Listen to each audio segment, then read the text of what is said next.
Nggak ada yang salah. Oke. Karena tiap pribadi unik. Jadi ketika sampean menerapkan sampean nggak beliin anak sampean, hasilnya akan beda ketika Om Joko nerapin ke anaknya. Tiap pribadi unik. Karena tiap pribadi unik. Anaknya sampean mawar, anaknya Om Joko kaktus. Responnya beda ketika sampean nggak beliin. Yang kaktus dia tegar, oh nanti aku bisa beli sendiri. Mungkin yang mawar dia letoy, akhirnya miskin jadinya. Jadi respon tiap anak itu beda. Mas, ini ada sebagian teman yang masih bingung untuk membedakan antara mindfulness dan awareness. Ya, itu tuh bedanya apa sih, Mas? Katanya kalau mindfulness itu kan sadar objek, kalau awareness sadar subjek. Nah, itu penjelasannya gimana? Oke, jadi gini. Jadi mindfulness itu tahap awal dari open awareness. Mindfulness dulu, baru open awareness. Yang tertinggi tuh sadar gitu ya? Oh, oke. Jelaskan dulu dari mindfulness dulu. Mindfulness. Tapi biasanya ketika kita terlalu lama di mindfulness, kita akan terjebak di berusaha sadar objek. Jatuhnya konsentrasi, capek. Iya. Capek. Fokus kan tetepan ya? Capek, bener. Contoh, sampean mindfulness di area nafas. Sampean berusaha menyadari nafas. Lama-lama capek. Karena sampean berusaha menyadari nafasnya, tapi tidak menyadari Mas, ya? ruang di mana nafasnya terjadi. Kayak nggak natural gitu, kayak dipaksakan gitu kan. Tapi wis lumayan sih aslinya. Lumayan. Iya, wis lumayan. Cuma kalau sampean praktekkan terus dan sampean tidak segera bergeser, ngeluh deh sampean. Iya. Jadi awal-awal kalau vipassana itu kan sampean menyadari nafasnya. Harusnya dia setingkat lagi naik, menyadari ruang di mana nafas terjadi. Menyadari ruang di mana nafas terjadi. Oke. Kalau di tantra itu ada 4 tahapan. Yang pertama kalian sadar nafas keluar dan nafas masuk. Yang kedua kalian sadar jeda antara nafas keluar dan masuk. Jadi 4 titik. Oke. Yang ketiga, kalian lebih memperhatikan jedanya dibandingkan nafasnya. Yang keempat, kalian sadar bahwa jeda adalah ruang. Bingung kan? Bingung, Mas. Itu perlu dipraktekkan dan itu agak lama. Aku praktek itu mungkin setahunan. Yang pertama dulu ya, alon-alon Mas. Yang pertama. Ya. Yang pertama sampean sadar nafas nih. Oke, keluar masuknya kan. Keluar masuk nafas, sampean sadari. Itu paling ketika kalian lakukan seminggu, itu kalian udah agak enakan. Yang pikiran kalian kemana-mana jadi agak nyatu lah. Turu ya luwih gampang. Kan? Nah, ketika itu sudah mulai terjadi, kalian sudah mulai rileks, kalian harus segera geser. Kalau kalian teruskan, itu tambah padat lagi nanti. Tambah parah nanti. Oke. Sip. Ini keren nih, sumpah. Kemudian tahap kedua, kalian sadari jeda antar nafasnya. Jeda antar nafas berarti di tengah-tengah pada saat kita nggak ngeluarin atau nggak menghirup nafas kan. Tapi bedakan antara menyadari jedanya dengan berusaha membuat jeda. Itu yang tricky. Yang bikin aku lama itu. Sampai setahun. Membuat jeda sama bener-bener jeda, menyadari bener-bener jeda gitu ya. Karena kalau kalian membuat jeda, itu kalian buat nafas kalian. Ketika kalian membuat, kalian nggak akan sadar. Cuma seakan-akan sadar. Nah, pelan-pelan kalian akan lebih memperhatikan jedanya dibandingkan nafasnya. Nanti pelan-pelan lagi, ruangnya akan tersadari bahwa jeda sebetulnya adalah ruang. Nah, ini gimana penjelasannya nih? Yang ketiga ini? Nggak ada penjelasannya. Jeda adalah ruang. Jeda adalah ruang. Itu harus praktek, nggak bisa dijelasin. Ini sama peripheral apa bedanya? Ketika kalian peripheral, kalian langsung ke open awareness. Berarti ini masih di bawahnya peripheral. Kalau peripheral langsung ruangnya. Kita mengalami ruangnya gitu kan. Dan hanya perlu dibiasakan periferalnya.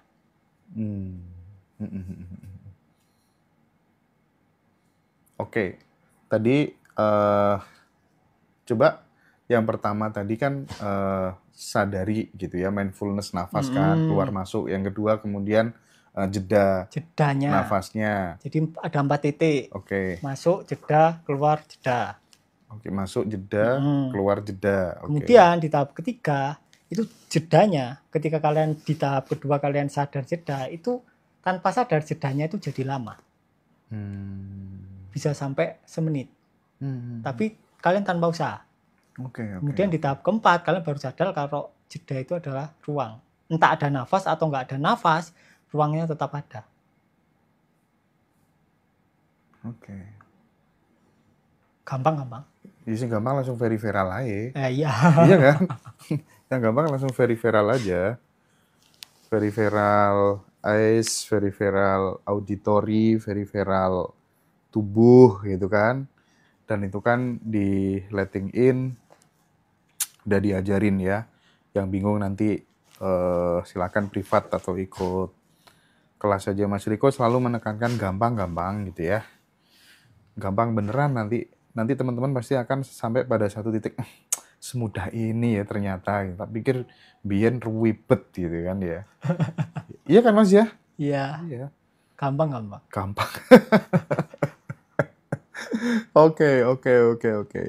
Oke, aku coba geser ke pertanyaan teman-teman. Assalamualaikum Mas Hendra, sehat? Alhamdulillah sehat. Boleh minta tolong titip pertanyaan, bagaimana caranya percaya penuh dengan semesta kalau kita itu nggak kerja, sementara kita udah didogma kalau nggak kerja ya nggak makan. Terima kasih banyak sebelumnya Mas Hendra. Ini teman dari ini Bu Sama Nur Aini mungkin ya. Jadi rumahnya kalau nggak salah di Jakarta lah ya. Gimana Mas? Oke, jadi gini. Dogmanya masyarakat itu bilang bahwa kalau nggak kerja kita nggak dapat uang. Iya kan? Itu dogma utama. Dan banyak orang nggak kerja tapi uangnya banyak. Ya. Banyak juga orang kerja uangnya dikit. Oke, iya. Contohnya Bapak Joko. Atau inilah, tak ceritani dulu kisahku lah. Ini, kan aku jarang-jarang ceritakan. Jadi mamaku itu seneng banget beli strawberry Korea itu loh. Kalau di Bali di Pepito, kalau di Surabaya mungkin papaya. Kalau di mana itu? Di Malang biasanya di Superindo. Itu kan harganya 400-an kan. Mungkin zaman dulu 300-an, sekarang 400-an. Nah, karena aku anak pertanian, aku tahu itu harganya aslinya cuma 30.000. Nah, aku nggak nyaman dong, ya kan? Gara-gara mamaku sering beli itu. Mungkin seminggu sekali, kadang ya 2 minggu sekali. Intinya sering lah. Dan aku nggak nyaman. Sama dibujuk ibu, itu regane 30.000. Kan gitu kan? Yeah. Nah, setelah berkali-kali, kok ya aku deh yang salah deh kayaknya ada sesuatu emosi yang dirangsang yang belum selesai di dalam diriku. Akhirnya aku waktu itu ke Superindo setiap hari selama seminggu. Tak sadari wis aku gak tuku Mas Hendra wis. Iya. Gak bawa uang, emang saya gak bawa uang memang. Wis isine wis ben metu isine kan gitu, malunya ben keluar. Tak liatin itu. Jadi selama 5 menit tak liatin, besok balik lagi. Jadi selama seminggu. Setelah seminggu rasanya netral, ya udah aku nggak balik lagi. Terus mamaku tetap beli anu dan aku nyaman-nyaman aja.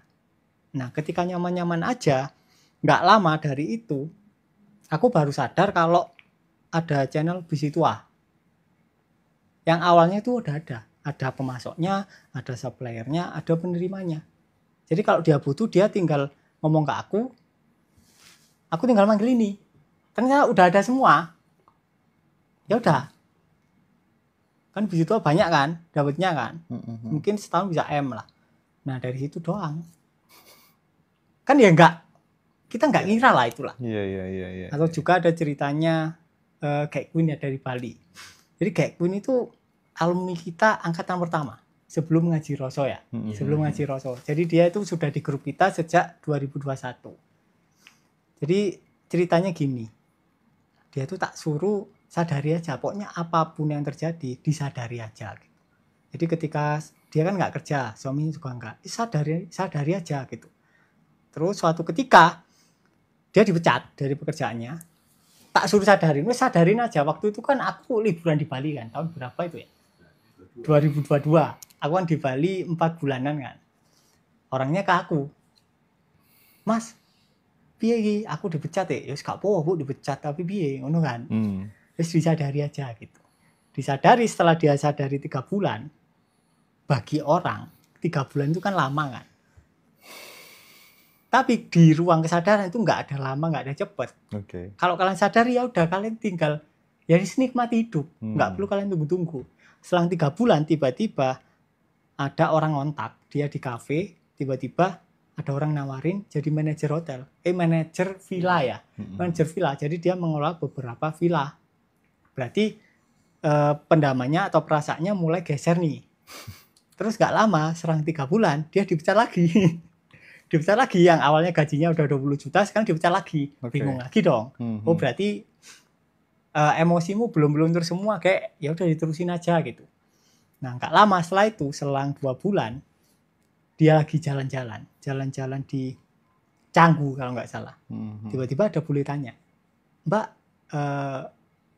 ada tanah dijual nggak di daerah sini? Oh nggak tahu Pak, tapi coba minta nomornya nanti tak hubungi.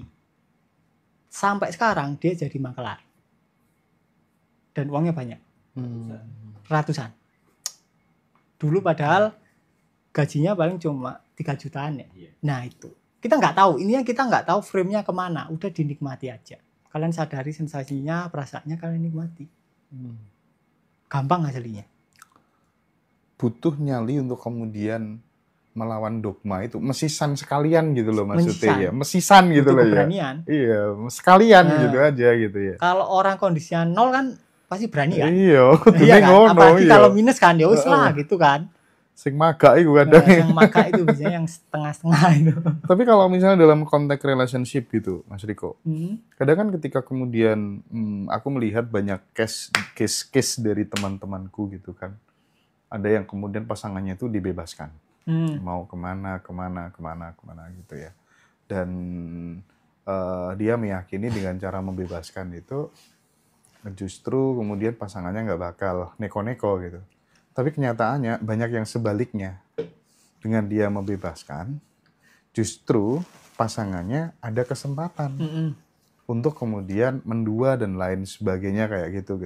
Sementara kalau yang diajarkan Mas Riko kan ya udah nggak perlu ada yang dikontrol segala macam gitu. Nah banyak yang mengalami itu. Udah dikasih kebebasan, tapi justru karena dikasih kebebasan berteman dengan circle ini, circle itu, kesempatan kan muncul gitu, terjadi gitu. Nah itu gimana Mas? Beda tipis. Jadi yang aku ngomong itu bebaskan, bebasnya itu natural. Ketika perasaan kalian udah selesai, ketika kalian sudah kebutuhan akan orang lain itu sudah kalian sadari, kalian akan lebih mencintai diri sendiri. Oh oke. Ketika kalian lebih mencintai diri sendiri, kalian lebih cinta ke orang lain. Ya dong, kalian nggak bisa cinta orang sebelum cinta diri sendiri. Dan cinta hanya mereka ketika kebutuhan nggak ada. Oke? Nah, sekarang case-nya beda. Kalian membebaskan pasangan kalian dengan harapan pasangan kalian nggak neko-neko. Berarti kan ada perasaan yang belum selesai dong. Ya akhirnya kejadian lah, terjawab sudah. Iya. Oh gitu. Makanya sensasinya atau perasaannya kalian selesaikan dulu. Ini tentang diri kalian, bukan orang lain. Oke. Nah itu berkali-kali Om Joko itu ngingetin di grup. Ini tentang kalian bukan orang lain. Ini tentang kalian bukan orang lain gitu ya. Nah itu. Mulai ngeh ya teman-teman ya. Iya. Sakti sih emang. Riko Hutama gitu ya. Mantap ya. Oke. Mantap. Ngeh semua kalian. Ada yang mau nitip pertanyaan nggak? Aku tuh ada host cadangan sih. Cuman nggak bisa datang sore ini gitu ya. Jadi nggak apa-apa, aku lanjutkan dulu teman-teman ya. Bolehkah aku nitip Kak? Aku mau bilang gimana caranya biar nggak terus kepikiran bayar hutang harus gimana dan dari mana, sedangkan penghasilan minim yang menurut logika mustahil Kak. Tadi udah dijawab sama Mas Riko gitu. Jadi disadari, dinikmatin aja perasaan itu sampai kemudian nanti ganti sensasi yang baru gitu ya Mas Riko ya. Betul. Nggak usah dilawan-lawan. Nggak usah dilawan. Kalau kalian lawan malah bertahan. Kalian kan ngasih energi dengan perlawanan kalian kan. Oke. Makanya perlu dibiarkan. Nah, Mas Riko tuh pernah kan kita wawancara. Kalau nggak salah kita membahaskan tentang sesuatu yang gaib gitu ya. Orang bahagia itu biasanya nggak punya pengalaman gaib gitu. Bener nggak Mas Riko gitu? tentang ini gimana? Apa kaitannya orang yang banyak masalah melihat sesuatu yang gaib gitu? Gimana tuh, Mas? Jadi gini, orang kan ada yang percaya gaib, ada yang enggak. Percaya setan, ada yang enggak. Biasanya orang yang percaya setan itu banyak apa ya? Banyak memendam perasaan. Akhirnya dia ngurusi setan. Kalau sampean bahagia, sampean nggak akan kepikiran setan sekalipun. Nggak ngurus, meskipun katanya di jendela ada kuntilanak ngawang, sampean nggak ngurus wis. Bapak ngawang lah, ya wis kan gitu kan. Tapi kalau sampean ada perasaan sedih, takut, itu pasti kebayang-bayang. Paling gampang itu ngeceknya gini. Kalian mandi, kalian sampoan 5 menit, sama kalian merem. Kalau kebayang setan berarti ada ketakutan. Kalau nggak kebayang berarti aman. Iya kan? Oke. Gaib. Jadi orang bahagia itu potensi untuk kemudian melihat hal-hal yang kayak gitu tuh sangat-sangat minimalis gitu ya. Rata-rata yang kemudian pendamannya masih banyak, masih susah hidupnya, itu diekspresikan ke sana gitu kan. Iya sih Mas, rata-rata banyak yang seperti itu. Oke, nah sekarang Mas, ini aku kemarin kan ngobrol sama siapa? Bu Puji. Bu Puji itu salah satu subscriber-nya Ngaji Roso yang setia dari awal gitu ya.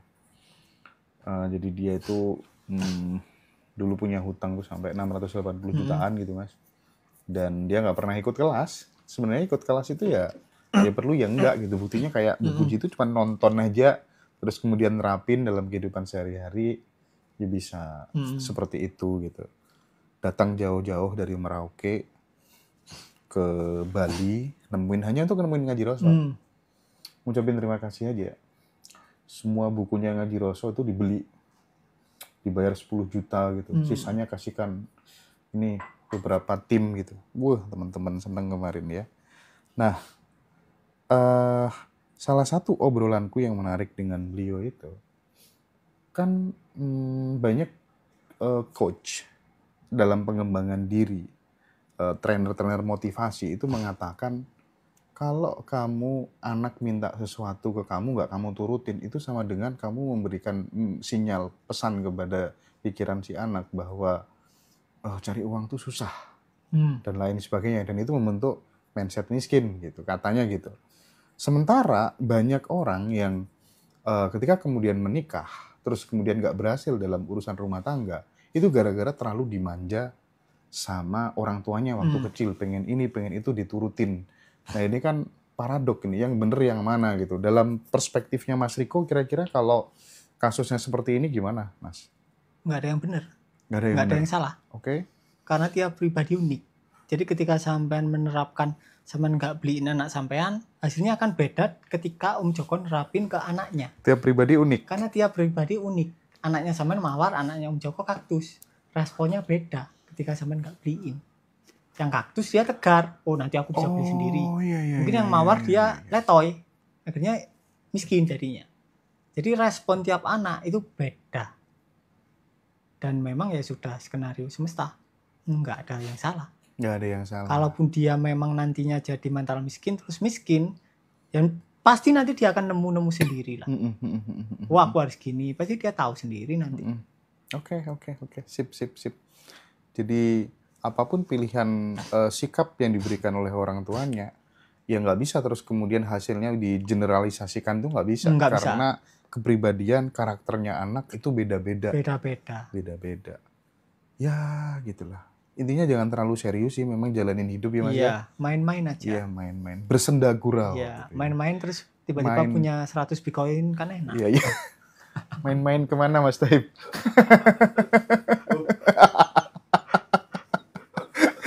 Oke. Punya 100 Bitcoin. Mas, dalam kan tadi Mas Riko ngomong bahwa kesadaran itu ya sebenarnya fitrah kita sendiri, gak usah dicari, gak usah dipelajari. Aneh kalau kemudian kita tuh belajar kesadaran, karena secara prinsip ya kesadaran itu adalah ya kita gitu ya Mas Riko ya.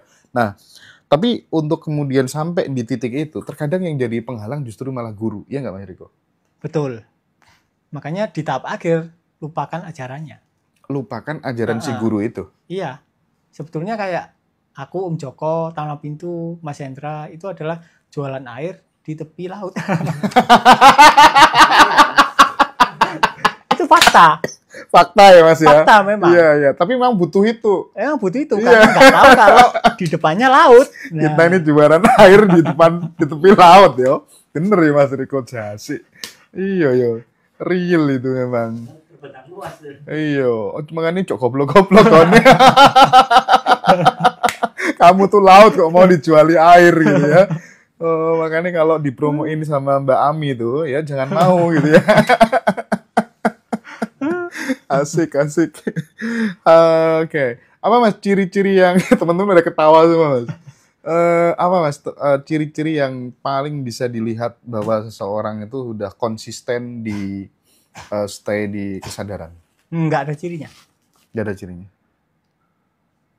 Karena ketika aku ngasih tahu, oh cirinya gini, orang-orang akan meniru cirinya. Nggak berusaha untuk kemudian mengalaminya sendiri gitu.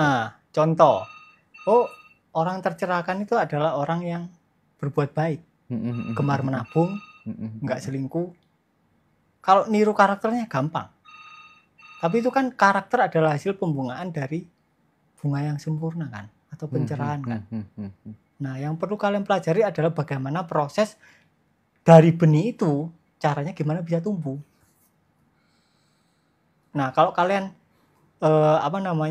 berusaha mengikuti karakter-karakter orang yang tercerahkan, kalian akan kecelik. Karena karakternya beda-beda. Contoh Mahafira, dia tercerahkan, dia telanjang dan suka puasa. Kalian akan ngikutin. Nah, itu dia tuh. Nggak mungkin kan kalian sekarang telanjang, nggak mungkin. Ya kan? Contoh lagi Ramana, dia tercerahkan, dia akhirnya di Arunachala, berdiam diri. Mungkin ada beberapa orang yang tercerahkan ekspresinya seperti itu, tapi tidak semuanya. Jadi ekspresinya pasti beda-beda. Mas, jujur ya, ini kita belak-belakan aja Mas Riko. Jadi ketika kemudian ada guru spiritual, sorry to say ya, enggak, solusinya tetap meditasi. Enggak, aku nggak menemukan jalan lain kecuali meditasi. Itu satu. Dia kuat banget berpendirian di situ gitu ya. Yang kedua, aku nggak menemukan jalan lain kecuali puasa. Pokoknya ya harus puasa gitu. Satunya meditasi, satunya puasa gitu. Nah, ini nih aku pengen komentar dari Mas Riko gimana? Sejujur-jujurnya gitu aja. Jadi setiap ada orang pengen naik level spiritual, arahannya itu. Gimana Mas Riko? Meditasi itu bagus. Jadi itu tahap awal. Meditasi itu tahap awal. Tahap terakhir adalah kalian meditatif. Oke? Karena di meditasi masih ada si pemeditasi. Masih ada pribadi yang melakukan meditasi. Nah, di meditatif kalian menyadari pribadi yang melakukan. Maka akhirnya meditatif. Hanya ada meditasi tapi tidak ada yang bermeditasi. Nggak ada klaim. Biasanya orang terjebaknya di situ. Akhirnya saklek. Sama kayak puasa. Puasa itu bagus. Kenapa? Karena dengan kalian puasa, kalian menipiskan sensasi tubuh kalian. Tapi kalau kalian terlalu saklek, jatuhnya bukan puasa, tapi menyiksa tubuh. Jadi ya, lakukan yang sewajarnya. Yang penting kalian, aslinya yang penting itu kalian membiarkan perasaan kalian apa adanya. Aslinya itu. Membiarkan perasaan kalian apa adanya. Yang penting kan itu aslinya. Iya. Esensi dari semuanya. Baik. Keren nih Mas Riko ya. Aduh, jangan lupa ya, kita tanggal 19 teman-teman yang di Bandung. Nanti kita ngopi bareng, belajar bareng dengan Mas Riko, dengan Mas Joko, dengan Mas Hari, yang rumahnya Bandung dan sekitarnya. Nanti teman-teman akan dipandu praktik langsung. Dan sekali lagi, nilai bergening ya, dari apa tuh namanya, treatment, edukasi, letting in kelas ini terletak pada di grupnya. Jadi teman-teman akan tanya apa aja akan dijawab. Dan sekarang aku melihat muncul Riko Hutama baru di grup itu gitu. Jadi kayak copy paste-nya gitu. Teman-teman mengalami kemajuan yang sangat signifikan gitu ya. Oke. Satu pertanyaan di segmen ini. Mas Hendra, tolong tanyain, misal kita mirroring nih. Hasil akhir yang diharapkan dari mirroring itu seperti apakah? Oh enggak, ini udah tadi. Mas Riko, kalau semua konsep yang dipahami jadi penghalang, berarti konsep yang baru bisa juga jadi penghalang. Atau apakah semua konsep yang masuk hanya sebuah perjalanan endapan dari samskara sebelum bertemu dengan itu? Itu gimana, Mas? Bener. Jadi konsep hanyalah konsep. Ketika kalian tidak terikat dengan konsep apapun, ya udah kosong kan, selesai. Mau apa kalian? Selesai kan? Jadi memang konsep itu anggap aja lelucon, bukan kebenaran. Jadi jangan dipercayai konsep apapun, entah itu konsep reinkarnasi, samskara, entah itu samsara, entah itu past life, entah itu future life, entah itu konsep ketuhanan, wis dianggap konsep aja. Konsep itu kan cuma sekedar suara yang lewat kan. Nah, karena suara itu ada artinya berupa bahasa, akhirnya jadilah konsep. Nah, kalau suara nggak ada artinya, ya cuma lewat. Jadi anggaplah konsep itu nggak ada artinya, ya biarin lewat kayak suara, selesai. Nah, di situ akhirnya kalian mengalami jeda. Pelan-pelan, ternyata kalian sadar jeda itu bukan jeda tapi ruang. Tapi pelan-pelan. Jadi Mas Joko aku di Abundant Revolution tuh kalau ngamatin Feby ngajar, itu kan Feby itu kan juga baca ya buku Lautan Keberlimpahannya Mas Riko ya, e-book itu tuh. Jadi sebagian aku udah pernah sering dengar dari Mas Riko tapi bener loh, energi melepaskan, energi kita bener-bener stay di kekosongan, kesadaran itu Mas. Wah, itu teman-teman tuh mengalami kemajuan yang luar biasa. Jadi kayak banjir testimoni gitu. Mungkin di Tanpa Pintu kan juga mengalami hal yang sama gitu ya. Jadi nampaknya memang kita harus berani punya nyali untuk kemudian keluar dari dogma-dogma, konsep-konsep yang itu kita dapatkan dari kecil ya. Tantangannya kan di situ aja sebenarnya Mas Riko ya. Tinggal berani nggak kamu puter 360 derajat gitu kira-kira ya. Makanya kan kita ada teknik reversal breathing kan untuk memunculkan keberanian. Bagi kalian yang nggak berani. Oke, itu di kelas nanti diajarin ya Mas ya. Khusus bagi teman-teman yang tidak berani karena terlalu kuat dogmanya ketika kecil gitu ya. Nah, itu jawabannya teman-teman. Nanti silakan teman-teman akan diajarin itu supaya kemudian punya keberanian ya. Di Bandung tanggal 19 Januari silakan teman-teman daftar 1 hari penuh bersama dengan Mas Riko. Kita break dulu sejenak teman-teman.